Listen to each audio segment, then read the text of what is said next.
Hi, folks. Welcome to another episode of Film Study. This is Ken McCusick. We're back for part two of the discussion of the defense. Joining us is 105.7's Ed Norris. Ed, how you doing? Doing all right. I'm doing all right, actually. Talking Ravens after a big win. I'm always happy. Yeah, it is. There's always a total different tenor to the week. Marie and I have to do a lot of work to put together the numbers and put together an analysis of this, and we really appreciate it a lot more when it's fun to do. We talked about a lot of things in the first episode. We do want to highlight that. So, folks, if you haven't listened to it, please go back. We talked about some of the seeming negativity relative to this team, despite the fact this is a hell of a team with a hell of a quarterback that certainly has almost as good a chance of anyone to win the Super Bowl this year.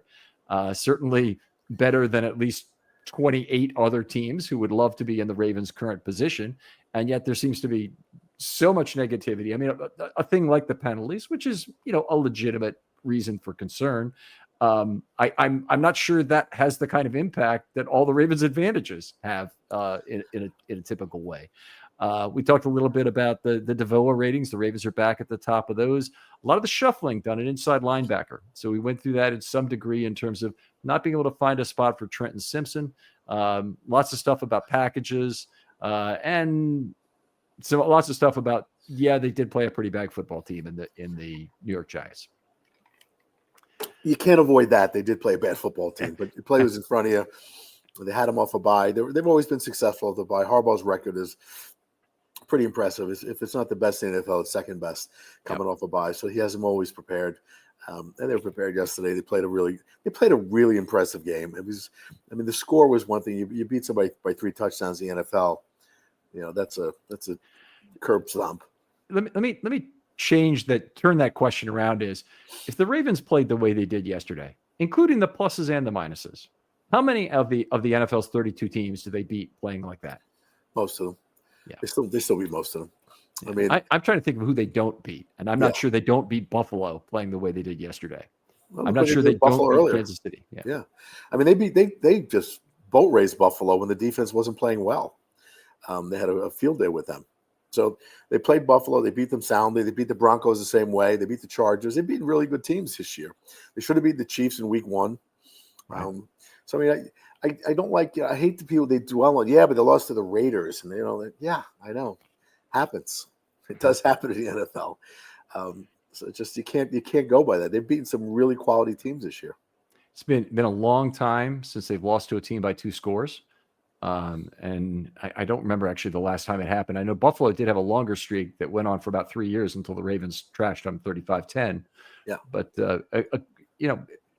it's just a good indication. And it's nice when your football team occasionally loses a close game, even if it's to a bad team. I'm not, those are hurtful losses, but if you occasionally lose a close game and you win some games close and you win some games by a lot, that's a good combination of possible outcomes to have. Yeah, it is. And, you want to see like good teams beat the teams they're supposed to, like the Ravens did yesterday. You want to step up. You don't want to play down to the level of your competition because that's been a criticism of them sometimes. They did not do that. They did exactly what you expect them to do. They were a superior opponent. They played like it. The Giants they were never in that game. They weren't in the game because the Ravens let them be in the game at some points when they're getting penalized 4 times on one drive. So I mean, they did exactly what you'd hope they do. I want to apply a little bit of math to that because the Ravens were about a 91% chance to win this game, and this was the most extreme spread I think of the type I'm about to discuss. The Ravens have been during the John Harbaugh era an 11-plus point favorite 26 times. And their record is 26-0 in those games. They also were 6-0 under Billick, so it's 32 now 9 times as a team.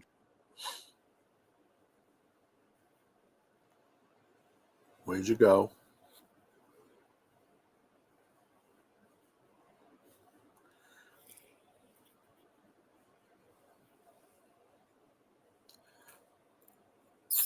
These things do happen occasionally. Oh, there you are. On my keyboard and left the studio temporarily. Anyway, I hope I didn't leave Ed cursing there, but we're not going to try and edit it out because that's part of the Saturday Night Live. We don't do that. So anyway, the mathematical point I wanted to make is that they had a 91% chance to win this game as a 16.5-point favorite or 17-point favorite, whatever they ended up being at the beginning of this game. That's higher by a substantial amount than they had in most of the other games during this 26-0 streak by Harbaugh. But let's assume that it was 86 or 87% on average. If you take an 87% chance and you wonder what's the probability of winning 26 consecutive games with that, it's 2.7%. Really? Yeah. And anyone who's been at a craps table knows how hard it is to go 27 consecutive rolls without rolling. So apply that kind of knowledge to it, because that's an 83.3% chance to avoid that. So it's very difficult to have the kind of record that Harbaugh has, and I think it's one of the testaments to him as a coach is he can get his players up to play any time of day or night. I think if they needed to play a game at 3 a.m. and Harbaugh told them would figure out how to get them ready at that time. And the other is that they hit the cripple after buys, and they're very effective playing against teams with a prohibitive favorite and not get away. I'm glad you brought up Harbaugh, because one of the things that really just rubs me the wrong way is that the nonstop criticism of him and people calling for his job. And do you realize what a good coach he is? I just marvel at the callers that call in and say, he's got to go. And okay, who would you rather have? Give me, stop predicting floods. Build me an ark here. Who do you want? and they don't come up with anybody. And it's I just think people are they don't understand the game that well, or they just have this thing where he's been around such a long time. They want to change. But this team was in the AFC Championship last year. It may be there again this year. That is a credit to the coach. Yep. I don't know what people want. I really don't. There's 26 teams out there who actually there might be 29 teams out there who want to fire their coach and hire a coach like Harbaugh. Yeah. And that's even at his age, but I guess I can understand the dynasty building of wanting to try and move too quickly onto a coach like McDonald to give him the job. And I also kind of understand the notion of having a guy who's responsible for one side of the football, although I think there are inherent dangers with that, by the way. Because once you're responsible for the offense or the defense, in addition to your head coaching responsibilities, you might have to turn your back on the field to do so. And we've seen that occasionally happen where Belichick's having to be over yelling at a defense because he was unhappy about the way it's performing. Now, he has other assistant coaches I think he trusts, but you don't want your head coach taking his eyes out the field. I think it is kind of nice to have a CEO in that position who has a couple trusted vice presidents that do the job. And that's the way it's supposed to be. And that's one of the things I think the callers miss, or the fans miss, where they're like, well, he was a special teams coach. He has no experience. He's the CEO of the team. If you've ever run anything, you would understand this, where, I run 3 organizations in my career. You have to delegate. You have to hire really good people to do their job. If they don't, you replace them. But that's how it goes. I don't want Harbaugh, micromanaging the offense. It's the easiest path to failure. Micromanagement, the easiest path to failure. Yeah. And I just think people just don't understand that. And they're and I don't know who they're looking at. Who do you want? Who do you look at in the NFL who is calling plays on the offense or defense, and the head coach who is wildly successful? I don't get it. The one that's coming up right now, and I think it's largely driven by the Hard Knocks show they have out right now, is Tomlin. And if you really had I'll just say the mathematician's view of Tomlin is not particularly positive. He's the most cowardly coach in the NFL in terms of going for it on 4th and 1, and cowardly punts is a category. I mean, it's something that you really don't want to be pegged with that. But he's an old school thinker in terms of doing that. And frankly, the Steelers have not been very good about embracing analytics the way the Ravens have. I know, and I just find that odd in this day and age, because I know we had the same problem with our baseball team for a long time, and looks what happened when you bring in analytics now. Now they're winning division, going to the playoffs. The same thing in football, and that's why when they question some of these Harbaugh with his fourth down attempts, when you look at the math that goes into it, no, it's in his favor. It's absolutely in his favor to do this. And the 4th and 1 from the 16 in particular, I think you might be referring to. Yeah. I just think, no, he's going by what is probably going to, or the probability that it's going to be successful. And more often than not, it is. And they seem to forget about all the ones that are successful by being aggressive. The problem is people are always results driven, and they take a punt as a 0. But if you win, you don't get a +1. You only get you get a -4 if you lose, kind of thing. Yeah. From missing that kind of a play. Well, at some point, it's been so much Harbaugh Tomlin discussion and so much anti-negativity. I feel like I've got a badminton racket and you're just having to hit these shuttlecocks all over the place to get rid of them, kind of thing, because it's so silly. But I'm going to give up on trying to educate people on this particular thing, because I don't get it. I think it's a lot of grass is greener, and I also know that the Steelers have a large component of their fan base who wants to get rid of Tomlin. Just Absolutely. The way that, it's every city. And frankly, if Harbaugh was let go, or Tomlin, but if Harbaugh was actually let go, he'd have a job before he got to his car in the parking lot. So I mean, this is just a silly conversation to keep having. That's a great point. And Greg Roman, they wanted to get rid of him, and it was probably about a good time to move on from Greg Roman, given where the Ravens were and whatnot. So there was something to be gained, and they've still maintained a lot of the institutional knowledge from the Greg Roman era of how they run the football and what they do.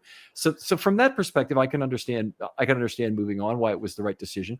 But Greg Roman didn't have any problem finding a new job. No, absolutely not. Yeah. All right, let's talk about the pass rush a little bit. We talked just briefly about it in the first show, but I'm going to go through some other numbers here. The Ravens allowed 6 ample time and space opportunities. That's only 15% of the time to the DeVito-Boyle combination. I'm not going to refer to them Devu-Toyle or whatever they might be. But those two guys, I don't want to keep having to say both of their names. I'm always referring to the pair of Giants quarterbacks. 6 ATS opportunities and 17 pressures in this game. And 17 pressures is a decent percentage of the time. 17 out of 40 is, I have it wrong here, it's 43% of the time. So that's a very good pressure rate, by the way, but it's an outstanding pressure rate when you take out the ball out quick. And the ball out quick was what that Giants offense was all centered around. Get it out quick, slants, outside, running backs, whatever you want to do, but just get it out of DeVito and Boyle's hands. Yeah, which is smart on their part, because get it out quickly, avoid the rush, and you don't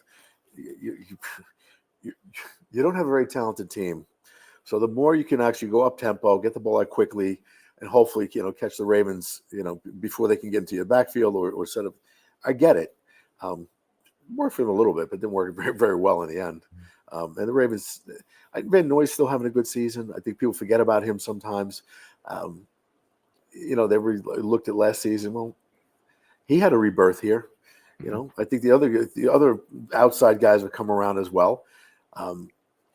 I just think their pass rush is better than people think, again, because the sack numbers aren't there, but they're not lacking in sacks this year. And some of the teams that have really good sack numbers, like the Giants, just are terrible teams. So it's just not the answer to everything.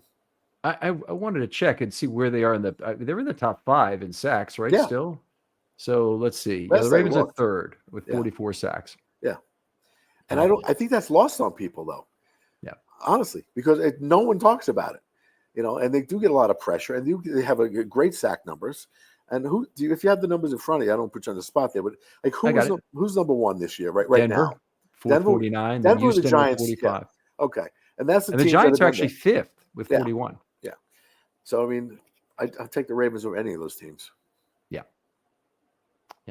All right, let's talk a little bit more about this, though. What was nice about it was the uniform outcome, regardless of whether ample time and space existed or not. I'll tell you why that's important here. 6 plays with ample time and space. Now, normally you should throw for about 8.5 yards on such plays. The Giants threw for 4.7. So they came up about 23 yards short of standard. Now, that's saying some nice things about the secondary and the coverage unit behind. The pass rush created an ample time and space situation, which is bad. It's like a lot of things where you create a bad situation, but then the offense, the coverage unit got him out of it by about 23 plus yards net wise there. Then the ball out quick 17 times, 77 yards, 4.5 yards per play. That's about 1.5 yards short of the average you'd want. It's about 26 yards above the standard for the defense. So far, the defense for the first 2 categories is 49 yards ahead. And they lost a little bit on pressure, where they also gave up 4.5 yards a play on 17 plays. but the standard is about 3.5 yards of play on such plays. That your sacks are rolled into that, so your net yards tend to be lower, more incompletions, probably more turnovers as well, although I haven't studied that directly. But they're about 17 yards below expectation on that group. So overall, plus 32, 213 expected yards. 181 actual yards, less 213 expected yards for a minus 32 for the game. So really good job by the secondary from that perspective. Now, we did talk in the first show that penalties obviously reverse a lot of that. They do. They kill you. And they had some really that whole drive where the Giants had like 3 first and goal attempts because the Ravens penalties were just preposterous. And eventually they put it into the end. And I got to say, I was actually relieved when they finally scored, because I really was. I was getting so angry at watching them continually give them new life. I said, good, it's done. Let's move on. Let's, give them one. Let's go. But it was terrible. The game that reminded me of was that miserable 2005 loss at Detroit when they had 22 penalties in the game. And I think they had one time where they had consecutive 4-down stops inside the 10, and each time on 4th down, they gave them a new first down. Yeah. It's what the hell, kind of thing. Stop. And that wasn't the game. It was actually that New England game that Bart Scott threw the flag into the stands. Oh, yeah. I remember that now. But I felt that way about that game. Yeah. By the way, if you didn't listen to that first episode, go back, because there's a lot of references to 1960s and 1970s football from Ed in particular, about players like Paul Krause and others who are just very interesting. So if you're a fan of old time football, definitely worth taking a listen. Let's talk a little bit more about Orr, though, in terms of numbers in this game. And this was kind of interesting because Orr has not been a numbers guy. He's not rushed 5 very often. Now, Dean Pease is looking over his shoulder. We don't know to what degree. Dean Pease, also a guy who did not like to rush 5 very often, would vary it by team. And we're seeing Orr in this game with some very green quarterbacks rushed 5+ on 33% of snaps, which is the first time he's, I think that's the highest he's been this year, but there may have been one other game that was higher. And the other thing he had is tons of deception that we're going to get into in a moment. Yeah. And that's something that's very important, because, this is the NFL. If they can predict what you're going to do, they're going to light you on fire. And you need to be deceptive when you're doing the things you're doing, stunts, blitzes, splits, all those things. And frankly, I got to say, I like Dean Pease as a human being. I was not happy when they brought him back, because I don't like that brand of football. The prevent defense, not very aggressive, bend, but don't break. I liked, the McDonald's version much better. And I was hoping that would not happen here. So I was happy to see they're still putting pressure on it and coming the way they did.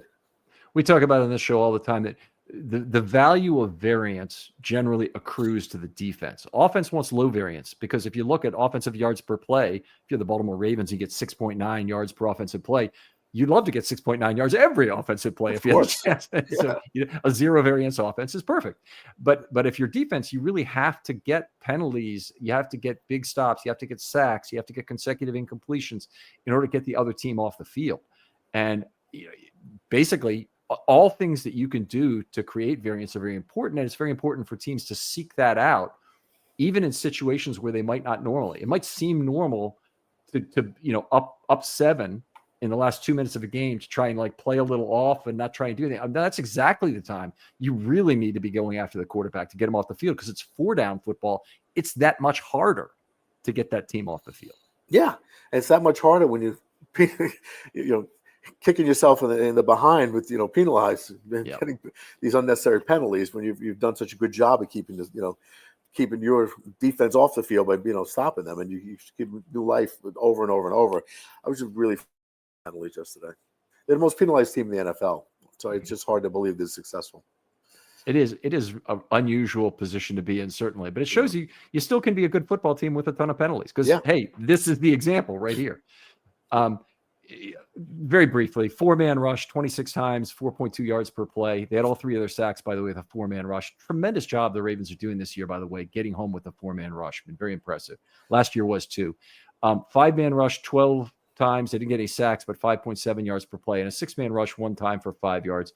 They did also have a 3-man rush 1 time for 0 yards. So the simple point of this is everything worked yesterday in terms of the pass rush by numbers. There wasn't any number there that I pick and say you can't live with that. You can live with all those numbers. Yeah, but if you can pressure with a 4-man rush, you're going to win a lot of football games. Oh yeah. Because if you look at recent history, that's how the Buccaneers beat the Chiefs. Because the Bucs were able to get pressure with just 4. You didn't have to blitz, which means you got 7 in coverage and you got 4 guys putting pressure on, and they beat Pat Mahomes and the Kansas City Chiefs soundly. I think it was at 31-9 that Super Bowl, something like that. One-sided. Yeah, it was a one-sided game, and it was all defense. It just lit them up with rushing 4, and it just shows how effective it can be. If the Ravens get pressure with just 4, that's a good sign. It was definitely a mode for the Rams to be very effective. It was a mode for the 1970s Rams, the 1970s Cowboys, the 1960s and 70s Vikings. I mean, you go back, it's one of the most obvious things you can say about a football team is if you can get pressure rushing 4, you pretty much are guaranteed to have a good defense. Yeah, and all those defenses you mentioned had nicknames because of it. Yeah, there you go. The Fearsome Foursome, Doomsday Defense, Purple People Eaters, they all had nicknames because their pass rush was so fierce. It makes a huge difference. That's how you win championships. We did want to talk a little bit about deception. Now, they used 11 off-ball blitzes or called in this game, all singles, by the way. Very high rate for him of 0.28 per play. He hasn't really been up that high for most of the year. Now, they did give up 7.5 yards per play. I've been tracking this recently and noticing that the deception they've used has been at a very low rate, but it's been extremely successful when they've used it, like uniformly successful. They've got all these reports of like 2 and 3 yards per play that they're giving up when they use deception. Wasn't nearly this good in a larger sample size this game, and some of it bodes to what you think I alluded to earlier is if the other team knows what you're going to do, they're going to be able to counter it and whatnot. And that includes obviously things like the blitz and going to a hot read and whatnot. But this is effective. And I think the Ravens, we kind of talked about this in the first show, have done a much better job disguising their off-ball blitzes this time. A lot of people, by the way, will define it differently than I do. Say a blitz is 5+. I'm not saying that. I'm saying a blitz is an off-ball blitz. They're sending a player that's unexpected from off-ball. Yeah, and that includes cornerbacks and safeties, I'm assuming. Yeah, of course. But yeah, it makes it. But again, if you're tipping your hand, the quarterback's going to go for the hot read right in the vacancy you left by blitzing, and that's exactly where they're going to go. So if they know what you're doing, you're going to get lit on fire. And I think they're doing a much better job of disguising that, which is critical to success. That's really been Mahomes' trick a lot of the times he's faced the Ravens is just burning hot reads. But it was true of Roethlisberger too. Even as he was losing every little bit of arm strength he had, he was still very effective at being a hot read quarterback. They stunted 6 times in this game, all singles, 4.8 yards per play. No issue with that. And then simulated pressures, they had 7. They were lighting up the simulated pressures in that first half. Don't know if you caught it, but the first 2 pressures of the game were by Humphrey. And the first one, Humphrey came on a 4-4 simulated pressure. Now, here's what that means. That means they rushed 4, but they also dropped 4 from the line of scrimmage to cover. So they dropped, on that play, they dropped Smith, Ardarius Washington, Board, and Van Noy all from the line of scrimmage, and they blitzed Humphrey along with 3 other players they had at the line of scrimmage and created a pressure by Humphrey that went incomplete. And then the second one, they got another pressure by Humphrey, and that was just a play where Humphrey actually gave himself up before the play had been snapped. So he had already given up where the hot read was going to be before the play, so it didn't count as a blitz. Yeah. All right. Well, I didn't realize that the first one you mentioned that they sent so many guys, but I do remember the play. I didn't realize they had dropped 4 into coverage, and that was it. Pretty cool. Humphrey actually ran over the left guard and drove him right back. Left guard or center. But one of those two anyway. He drove him right back, like he was bull rushing him like an edge rusher. Got him back a little bit on his toes. And you don't have to be that heavy. You just have to have the good leverage in order to get leverage everything. That's right. Yeah. 2 elements on 6 plays. Those plays didn't work out so well. 9.7 yards per play. So a little bit larger sample size, and you kind of see some of the reduced value. It's kind of like we talked about targets. If you have too many, probably the ones on the margin are not going to be nearly as good. More contested throws, more other problems that are just not going to be as positive. So the Ravens gave up some yardage on these deceptive pass rushes in this game. Yeah, well, that's the downside of it. That's going to happen. So I mean, again, if people see this, they can't point to it and say, "See, they're not." No, that's the gamble you take when you do this. Most times it works out in your favor if you're carrying it out properly. Sometimes you lose. I mean, I hate all these trite expressions, but they get paid too. The other time, Yeah. the other team, and you got to remember that. So sometimes you're going to get burned. Okay. Stupid games win stupid prizes. You said another one. This one I was going to say it at the time, but now I forgot already what it was. Now I can't steal it. So we'll have to see if that one comes up again. 13 different Ravens generated a pressure in this game. Van Noy was the only one who had more than two. He had three pressures and one sack. But to have 13 different guys is not only a testament to they're kind of spreading the wealth in terms of where they're bringing the blitz from. It's also a testament that they went very deep onto the bench in this game. So you see a player like Desmond King got a late pressure, for example, in this game, and he would not in a normal game. There were others too, but anyway, that's a good example. I think Van Noy deserves a little credit too, because I think again he's one of those guys that kind of toils in anonymity. People know he's there, but I don't really think they realize. I think he has 9 sacks this season so far. Mm-hmm. That's a really good season. Hell of a season. Yeah, it's a hell of a season, and he's playing really well. And he's kind of had a rebirth since he's come here, and I hope people appreciate what he's doing. Let me ask you this: there's been evidence that Lamar Jackson has evolved some as a leader, and they've had problems on both sides of the ball in terms of needing somebody to have a talk with some underperforming players. Deontay Johnson on the offense, big problem. We talked about him in the first show. I don't want to belabor the point, but in terms of defense, both Eddie Jackson and Marcus Williams have needed talking to. And those are two different conversations. One with a vet min player who has not made a ton of money in the league, or has made some, but not a ton of money in the league. And then you have Marcus Williams, who's set for life in terms of his money, does not have any issue with that. And it's maybe a little bit different conversation to have with each. Who's the Ravens leader who could do that? And the reason I'm bringing this up right now is because you just talked about Van Noy. Is he the kind of leader who should be able to go to a player like that and say, this isn't right, man. You got to pick this up? I don't know if he's the guy. I don't know what his personality is. I've seen him off field, and he seems like he's a smart guy and should be the guy to do it. But I think Roquan would probably be, the one, because he gets a little animated with these guys, and you can tell he gets in their faces when they're not performing or they're doing something stupid, a particular lack of effort. So I would assume it's still Roquan, but I think Van Noy would absolutely do that because he is a veteran, and he's a smart guy, and smart matters. He definitely is smart, and he's also he's got this characteristic about him. I've seen it at the podium this year, and it's like he's working a crowd. And then I heard he has a background in stand-up comedy. Oh, so he really wants to do that, but it just the way he works the reporters when he's at the podium is absolutely hilarious. It's he's very good at it. The other guy that I've liked in a leadership role, and I'd like to see even more, is Marlon Humphrey. Yeah, me too. And again, another guy who I don't get enough credit for being tough. People think, they remember as a good cover corner. He's a tough guy. You mentioned him running over a guard on a blitz. He's a good tackler. He hits hard. He takes on blockers who outweigh him by 50 to 100 pounds sometimes. I just think he is definitely one of those guys who can take on a leadership role. Yeah. I do hope also that he'll move to safety at some point. He's too good a corner to move right now, which is it's almost a bad break for the Ravens because they really need a safety like Humphrey. Yeah.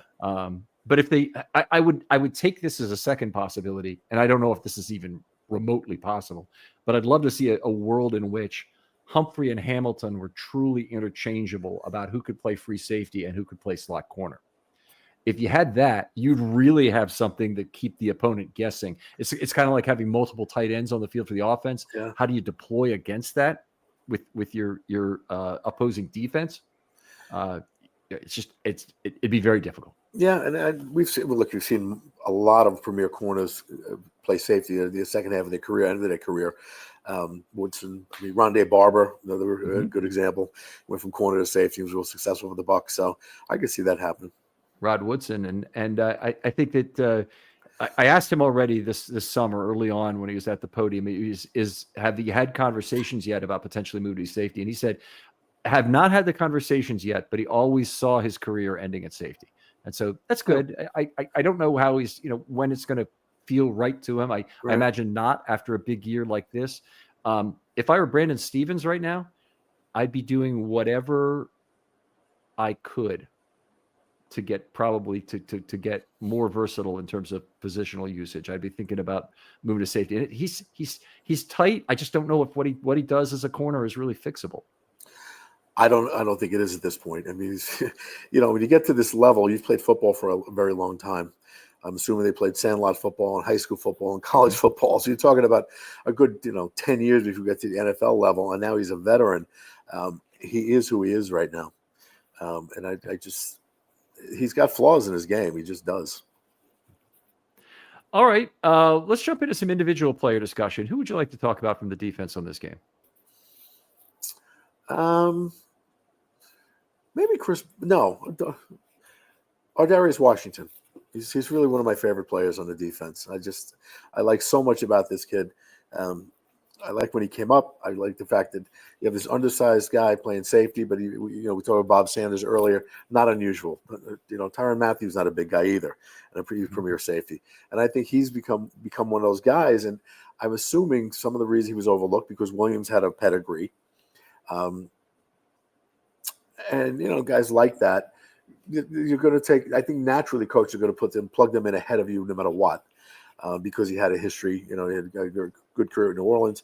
But Washington now, since all the other things fell apart, you got one guy getting cut, one guy getting benched, and now you have Washington in there. The Ravens' defensive fortunes have changed since he's moved back there, and he's seized the opportunity. He had a pick yesterday. He had five tackles yesterday. He had an interception and a pass defense. He's playing good football. He's really playing good football, and I like him a lot. And I'll tell you, I've seen him actually do a good job on receivers much taller than him, particularly when they played the Bengals, which surprised me because I saw him actually on Chase a couple of times. I was like, wow, that's a mismatch. But he comported himself well. Yeah, he's Ferguson. I guess the Bills. Is it Ferguson? Ferguson is the Bills guy. Might be a Cowboys guy. I'm trying to think of who he tackled coming downhill, who was a much bigger man than him, and I thought that's a terrific tackle because it is my big concern is that he may not have the size to play safety, or worse possibly that he might have just enough size to get hurt playing safety. And you don't want to see that. Bob Sanders, spent half his career on IR. It seemed like, with what happened to him.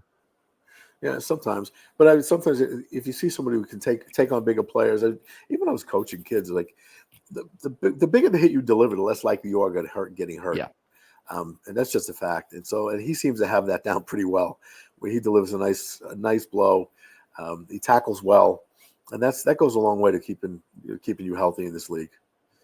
Yeah, he's been the Ravens' last choice to solve so many problems, and yet he keeps having to re-win his job every year. So last year he was their fourth choice, I think, to play slot corner, and then he won the job, and then he gets hurt in the second game. So that sucked, of course. And then this year, he's got a slot corner position, except that Humphrey and Hamilton are taking so many of those snaps with the combination of those two, being the focal point of his position, but they still can't keep him off the field. He still gets time.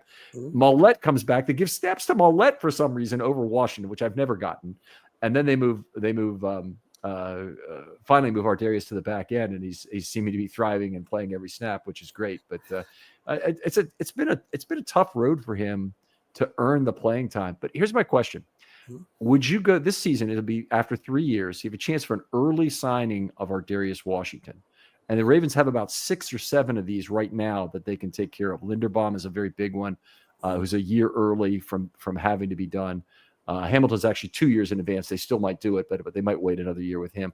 Owe is at a point right now, going into his last season, likely, and Travis Jones also. So they got a lot of players to choose from. But does it seem to you like Ardarius Washington might be the kind of player that they try and get on kind of a divisible benefit deal, where player takes less risk, team gets a pretty good deal on the salary? Yeah, I do. I think they finally have come to appreciate what he brings to the table, and I'd love to see him as a long-term Raven. I think, he to me, he'd be a likely candidate. I hope he gets it. Yeah, me too. I think he would. There's some of the other guys, Travis Jones, I don't know if he'll sign or not. It would be great if he would, but he might be the kind of player that his agent is telling him, don't sign, go for the free agent, big bucks. Yeah. All right, I'll talk. I'll pick a player. Let's talk about a little bit about Nate Wiggins, because Nate Wiggins has seemingly some problems that just continue to show up. An inability to haul in a ball that hits him on some part of his body. It can hit on the leg like it did yesterday. Yeah.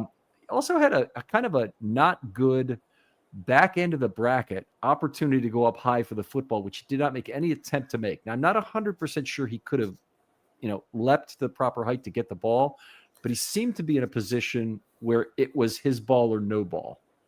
And it would have been a nice opportunity for him. He's kind of had a loose bracket by the right sideline with Ardarius Washington nearer the quarterback. Ball was thrown a little bit high because of it. And I thought he broke off his own receiver onto the ball. I'm like, if you're going to do that, if you're going to make that great player play to know exactly where the football is going, take a leap for it at least. Take a leap, yeah.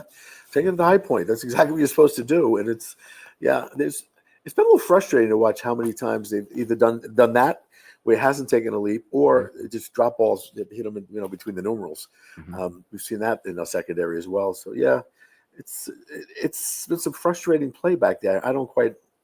And sometimes that's why they're playing defensive back and a wide receiver. So, Yeah. I get it, but you're still supposed to make those plays. That is the adage. Who else would you like to talk about?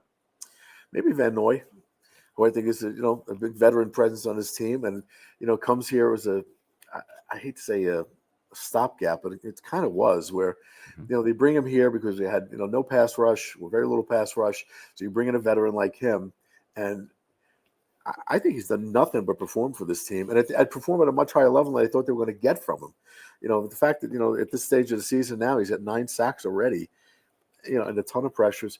He provides a lot to this Ravens defense, and I don't know how much the fan base appreciates him. Mm-hmm. I agree. It's not clear. I mean, Van Noy, when he came to this team, was really kind of a hybrid, or it was supposed to be kind of a hybrid guy who would be more like a Sam linebacker, more like a Tyus Bowser, who would drop the coverage a lot and provide you value there. And he's done a little bit of that, but not nearly like he had. I mean, he has some huge number of career coverage snaps, like 1,400 or something. It's a really large number. And he's not dropped at all, like to that percentage here. He's mostly been just rushing the quarterback. But he's done the job very well. And the Ravens' overall record of signing bargain basement pass rushers has been absolutely remarkable. Yeah. I mean, when you can do it the way they have it, you really question the notion that you have to have such a player in the draft. If you can have the kind of track record they have to get, Justin Houston and Clowney and Van Noy and Jason Pierre-Paul, even, who provided you something in the pass rush, and others. I mean, it's why draft a guy? Why spend your very scarce commodity of draft capital for that? Yeah, and you see what happened to the Lions. Sometimes they get hurt too. Mm-hmm. That's you got one of the best pass rushers in the league. And sadly, he's been out most of the season this year, so that can happen as well. But you're right. Sometimes you don't have to give up your draft capital. If you get lucky and strike on somebody like that, that's fine, but doesn't always work out. All right, I'm going to want to. You know what I'd like to talk about? I'd like to talk about Broderick Washington, because I think yesterday I thought he played a pretty good game, and I think it was part of what was happening. We haven't seen the best out of Broderick Washington this year, although I've heard good things from him, also in a leadership role. Doesn't really strike me, obviously, as a guy who'd be a leader, in part because you want your best leadership to come from your best players, and that's not really who Broderick is. But in second part, because when he answers a question at the podium, he's almost like he's answering under deposition. They tell you, take 5 seconds, think about your answer, and then tell people.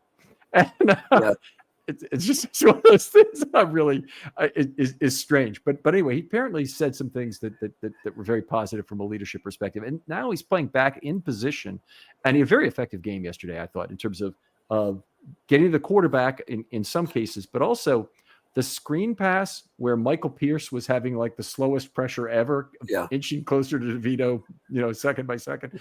The reason that was possible was that Washington had diagnosed the screen pass, I think Tracy on the left side, and had him totally walled off. And DeVito's like, I can't get to you. I can't get to you. And then he had to throw the ball away finally, after he was a very slow pressure. Yeah, it was a slow pressure actually, but he played a great game, and I hate to keep going back to Pierce, but I think the fact that they're all back where they're supposed to be, they are truly greater than the sum of the parts. Um, some of the parts are greater than the individuals, where they're looking like they used to, and I think there's something that's been missing. I don't know how much people have missed them while they were gone because they're, kind of faceless on when you're down lineman. So I don't know how much people really pay attention to this stuff, but they were missed sorely, and having them back in their positions, they all had a good game. They really did. They played really well yesterday, and I don't think it's just because they played the Giants. I think they're going to have they're going to continue to play this way. One of the things that I think comes up from time to time is that people don't realize that the Ravens rush isn't really driven by their edge rushers. It's driven by some by scheme. I mean, some by trying to get the cornerbacks coming down, but it's also driven even more than that by having Travis Jones on the inside commanding double teams. And Pierce gives you that second guy who does that on the downs that Travis Jones is not on the field. Yeah. So, if you try to block Michael Pierce with one man, do so at your own peril. Same thing goes with Travis Jones, and you take your chance with Van Noy, with Owe, even trying to block those guys one-on-one before you'll take that chance with Travis Jones. Kind of reminds me of Pernell McPhee in the early teens and how effective and impactful he was. Yeah, and I think you're right. The other thing you mentioned, I think, is vitally important is scheme. Because they don't rely on the edge rushers. You don't have a Bosa, you don't have a Watt, you don't have any of these guys, Myles Garrett. But scheme matters, and the way they mix it up, and if you look at the way it's distributed as well, where they'll come up with they say the third in the NFL in sacks this year.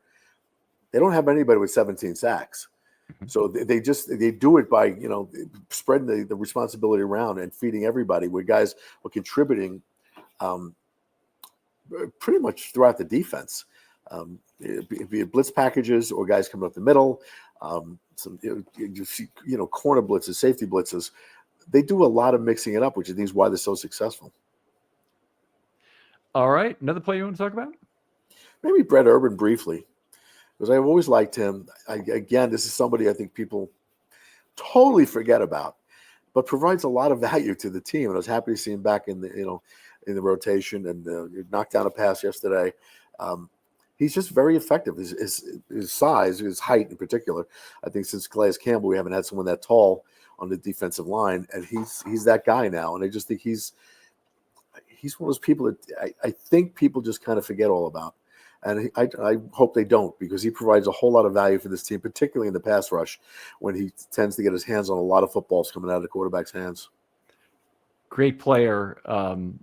In terms of a lot of things, but being a survivor in the NFL is very hard. He brings you a specialist role on the kick blocking team, so he can be out there for that.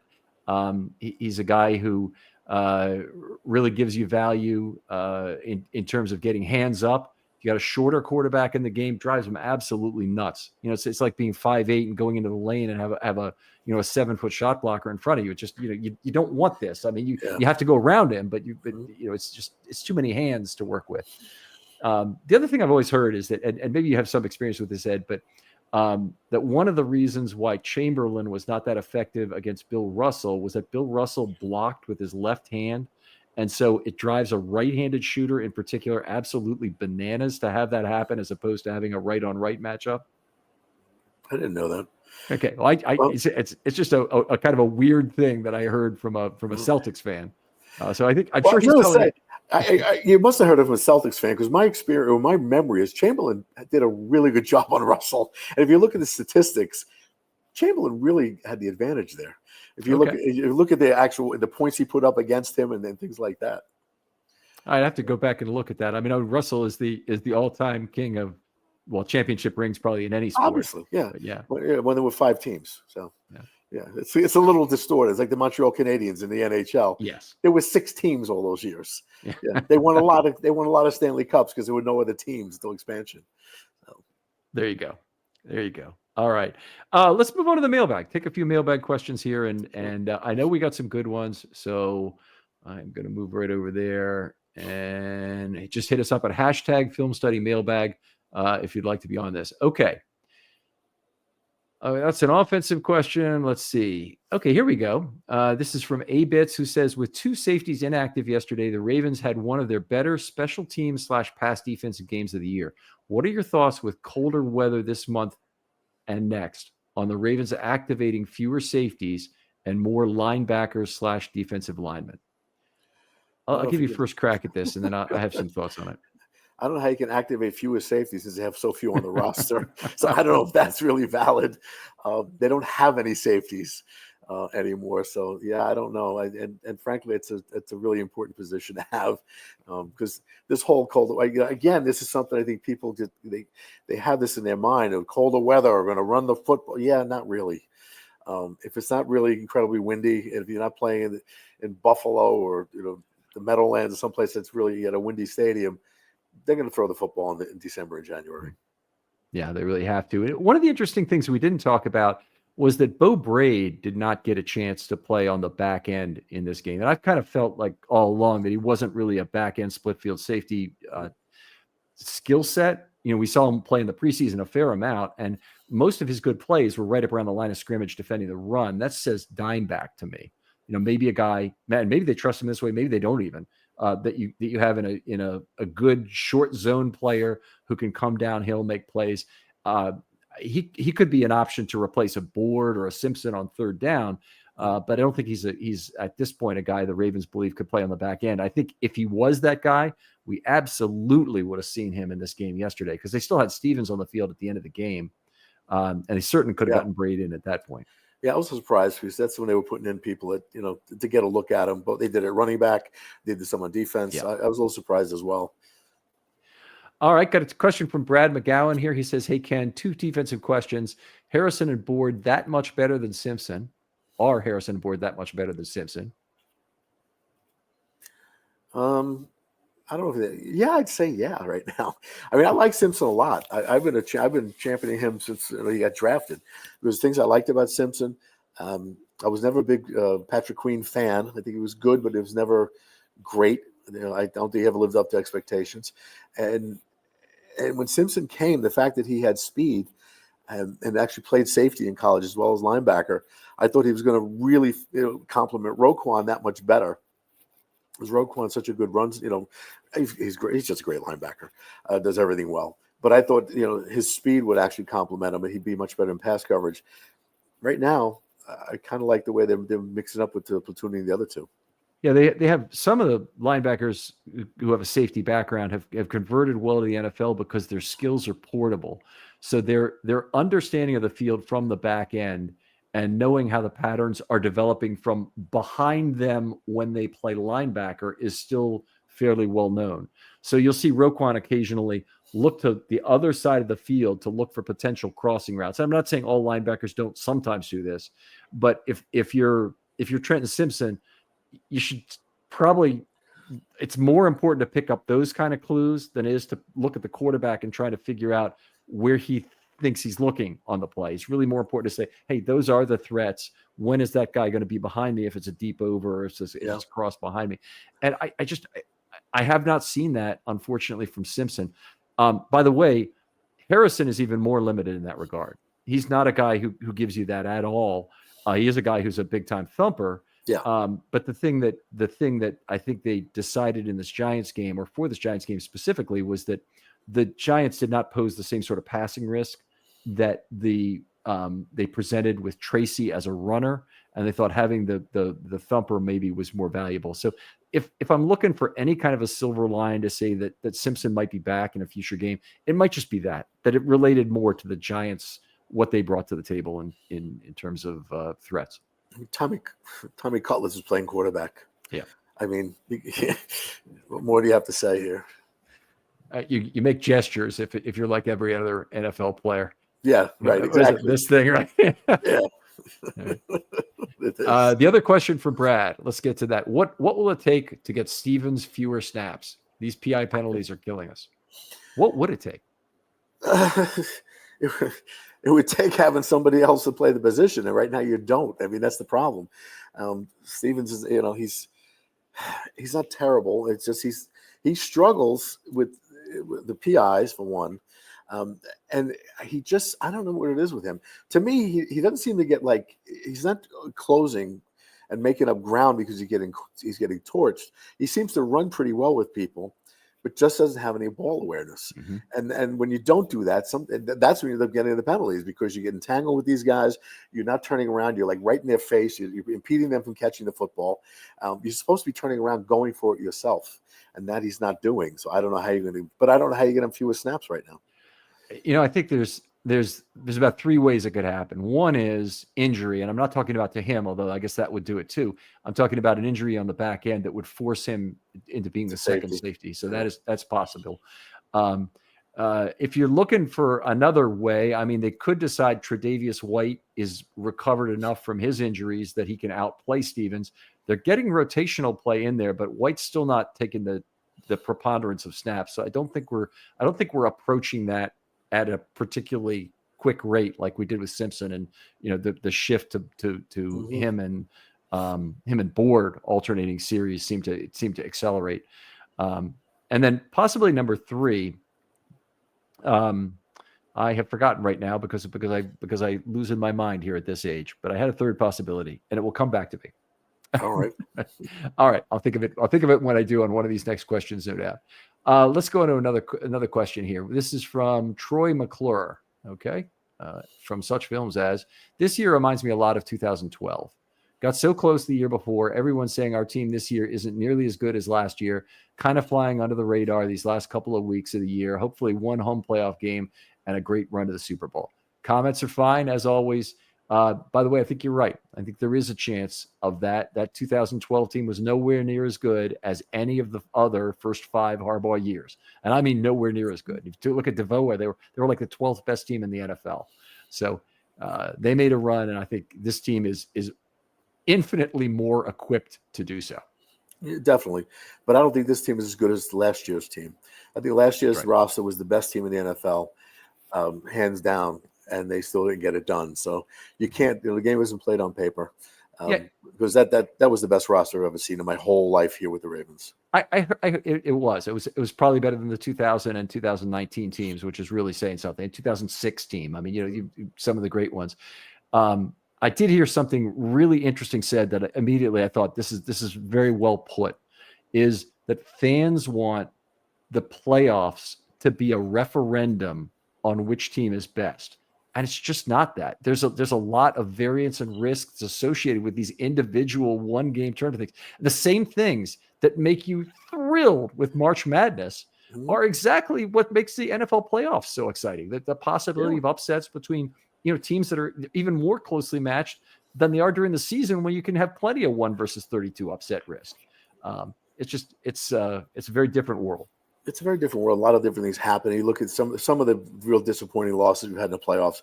The one against the Titans, where they're trailing by 8 at the half, and the coaching staff decides they're behind by 24 and abandons everything they do well, and they're losing that game. And that loss to the Bills, where the offensive line just it looked like they never played the game before.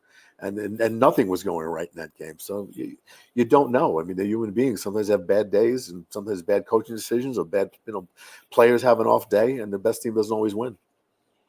All right, really good stuff. Okay, got one more here. This is from Kid Rock 20. He says, "Is Pierce at a healthy playing weight?" Not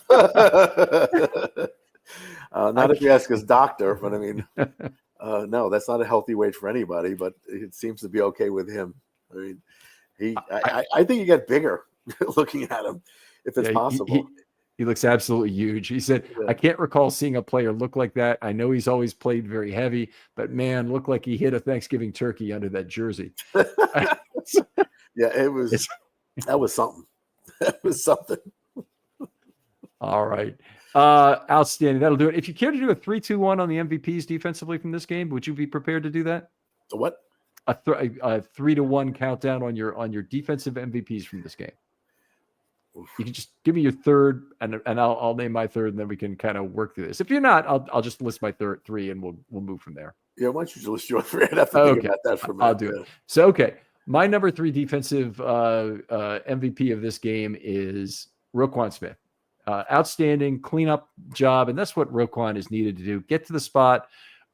make tackles for sure, but also be the guy who takes people down when other people miss tackles. There were some missed tackles in this game. Roquan did a good job with those. Number 2 player, Michael Pierce, had a great game individually for this, but what this means for the Ravens defense is absolutely enormous. Very positive on what he'll do. I think we said enough already about him. Number 1 player, Ardarius Washington. The late interception was just the icing on a cake on a really great game. Had some great plays knifing into the backfield against the run, I thought were really impressive. So some good play from Ardarius. Did lose the one receiver. I think it might have been Wendell Robinson when he fell down by the right sideline as he was rotating in. But otherwise, very good game for Ardarius. And, just he's getting the job done at this point at safety. He'd be my number 1. I had him. I gave him the game ball on the show after, when we did Monday Morning Quarterback because I thought he had an outstanding game. Absolutely. All right. Great talking football with you, Ed. I appreciate you taking a couple hours out of your busy day to do this. I know you've got a lot of things going on in your life. Anything you want to talk about, Big Bad Morning Show or guests you got coming up maybe this week? Other than you, I don't know who's coming on this week, actually. Honestly, I really don't know. But no, it's going to be – I just think it's still a week, and it's always a fun week for us. No matter, and this one means even more than usual. We've had sometimes these games always seem to mean a lot with the Steelers just because of the rivalry. But this could be for the division title. So I'm just pretty excited about this as we ramp up for Saturday's game. Do you get any troll baiting calls from Pittsburgh calling to the? Oh, sure, of course we do. Okay, yeah, forget the call. You should read the text line. That's something. The text line. That's something. I don't know if you've ever seen the movie Big Fan with Patton Oswalt. No. Okay, great movie, by the way. If you get a chance to watch it, it's about a guy who basically gets in this battle he's a Giants fan, gets in this battle with an Eagles fan who calls into the radio station that he listens to. And he has a friend who's even more of a doofus than he is. He's planning to make these calls. He has them all written in exactly what he's going to say. And they go to the Giants games, but they don't go into the Giants games. They actually sit out in the parking lot and watch them on TV there. But that's part of the fan experience. But anyway, it's a very good movie. Really, really well done. It's funny.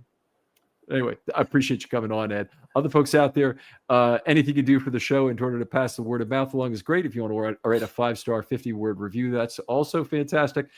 Since we'll have the game on Christmas against the Texans, there will be an opportunity for a film study short or two. Get your ideas into me. I'll get right back to you about morphing that into about a 20 or 25-minute episode where you can talk about your favorite topic. Ed, thanks again for joining me. All right. Thank you. Thanks for having me. And we'll talk to you next time on Film Study.